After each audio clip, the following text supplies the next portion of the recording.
जैसन स्टीथम सिर्फ लकड़ी काटना चाहता था, लेकिन इसे हमेशा महसूस होता था कि कोई इसे पीछे से देख रहा है। तब इसने पीछे मुड़कर देखा तो जाना कि आसपास कोई नहीं है, जिसकी वजह से जैसन को बहुत अजीब सा लगा। चुनाचे इसने चलकर हालात का जायजा लिया, लेकिन फिर भी कुछ न मिला।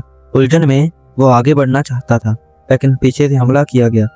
खुशकिस्मती से जैसन ने बरवकत रद्द अमल जाहिर किया और बच निकला, लेकिन इर्द गिर्द ज्यादा से ज्यादा नकाबपोश लोग मौजूद थे, इसलिए जैसन को लड़ने के लिए अपनी तलवार खींचनी पड़ी। दोनों तलवारों से नकाबपोश सभी शिमाल मगरिब में मर गए, लेकिन जैसन ने इस वक्त अपने बचपन के दोस्त के घर से काला धुआं निकलता भी देखा, तो वो तेजी से मदद के लिए भागा।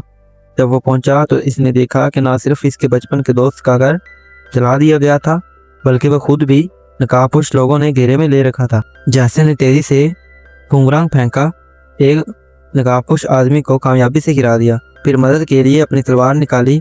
जल्दी से नकाबपोश आदमी को अपने सामने हल कर दिया, लेकिन जैसन वहीं नहीं रुका।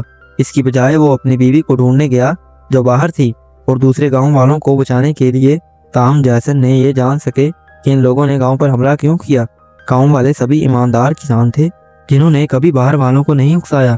गांव के एक रुकन के तौर पर जैसन का एक खुशकुन खानदान था। इसकी बीवी खूबसूरत और नेक थी, और इसका बेटा जिंदा दिल होशियार था। तीनों अफराद का खानदान गांव में सादा और खुशो-खुर्रम जिंदगी बसर करता था, और वो अपने बचपन के दोस्तों के साथ वक्तन फवक्तन खाना खाते थे। लेकिन पुरअमन दिन जल्द ही टूट गए।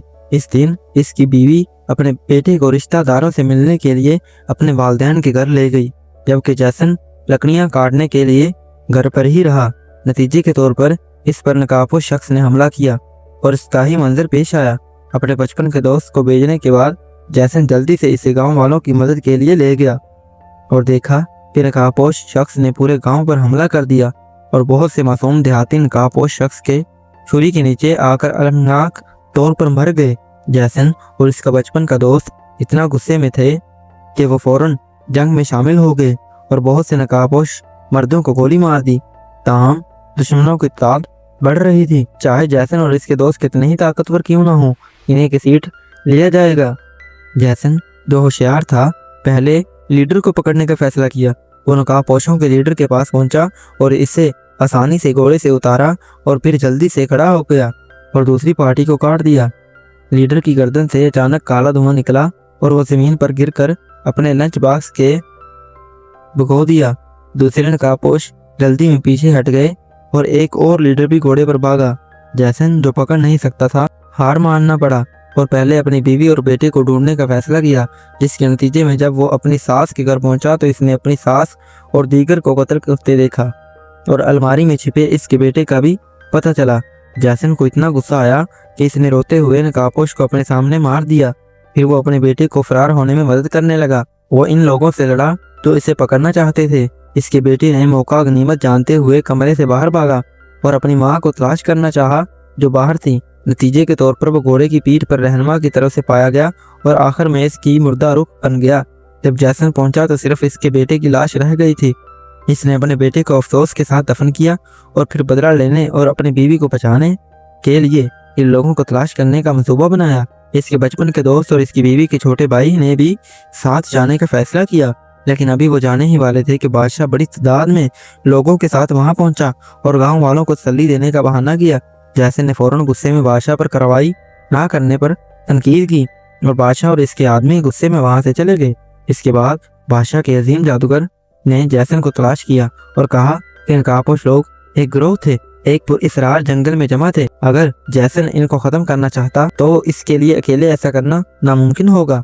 वो सिर्फ इनको खत्म करने के लिए फौज में शामिल हो सकता था। जैसन ने मौका पर ही इनकार कर दिया और अपने बहनोई और बचपन के दोस्त को इंतकाम के खतरनाक सफर पर अपने साथ ले गया। इन्होंने रास्ते में आने वाली मुश्किलात और रुकावटों पर काबू पा लिया, जैसन की बीवी को जल्द से जल्द बचाने की उम्मीद में, लेकिन वो एक जंगल में खो गए। खतरा भी खामोशी से आया। जमीन पर हरी भरी बेलें आगे बढ़ने लगी, और वक्तन फवक्तन हवा में इंसानी शक्लें नमूदार होने लगी। जैसन और इसके दोस्त हरकत की आवाज़ सुनकर जल्दी से होशियार हो गए, लेकिन अगले ही लम्हे इनके पांव जमीन पर मौजूद सब्ज अंगूरों से उलझ गए, और जल्द ही वो तीनों के सेहतयाब होने से पहले ही हवा में लटक गए। जंगल में सब سرخ پھول نمودار ہوئے جن کا 7 پریوں کا ایک گروپ آہستہ آہستہ اتر رہا تھا۔ شہوانی شہوت انگیز شکل نے بچپن کے اکلوتے دوست کو بہت پرجوش کر دیا اور وہ اپنی بیوی کے طور پر ایک گھر لینا چاہتا تھا۔ لیکن اس لمحے ایک عورت آہستہ آہستہ اتری اور سبز انگوروں کے ساتھ جیسن کے پاس آئی۔ ان کے یہاں آنے کا مقصد جاننا چاہتے ہوئے جیسن نے غور سے دیکھا تو معلوم ہوا کہ دوسری پارٹی ایک ہیئر ڈریسر تھی۔ اس نے اپنے پیروں پر لگی ہری بیلوں کو کاٹنے کے لیے بومرانگ پھینکا، خوبصورتی سے زمین پر آ گرا، جس سے ہیئر ڈریسر کو بھی زیادہ پسند آیا۔ اس نے کہا کہ میں یہاں کا باز تھا اور کافی عرصے سے باہر کے لوگوں کو یہاں آتے نہیں دیکھا۔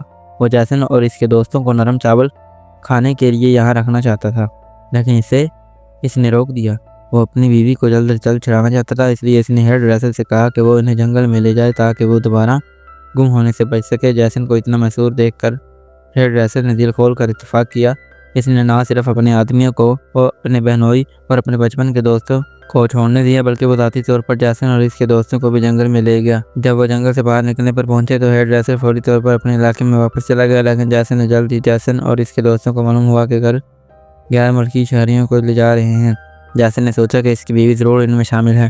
اپنی بیوی کو بچانے کے لیے انہوں نے دونوں کاپوش مردوں کو مار ڈالا اور پھر خود کو فوج میں گھسنے کے لیے شہریوں کی حفاظت کے لیے بیس بدل کر گئے۔ جیسن نے فوری طور پر اپنی بیوی کو تلاش کرنے کا موقع فائدہ اٹھایا، لیکن اس کے بہنوئی اور بچپن کے دوست کو اتفاق طور پر بے نقاب کیا گیا اور غیر ملکیوں نے پکڑ لیا۔ جیسے ہی اس نے اپنی پکڑی ہوئی بیوی کو پایا، اس کے پیچھے نقابپوش شخص نے اسے بے ہوش کر دیا۔ اگلا پارٹ دیکھنے کے لیے ویڈیو کو لائک اور چینل کو سبسکرائب کریں۔ شکریہ۔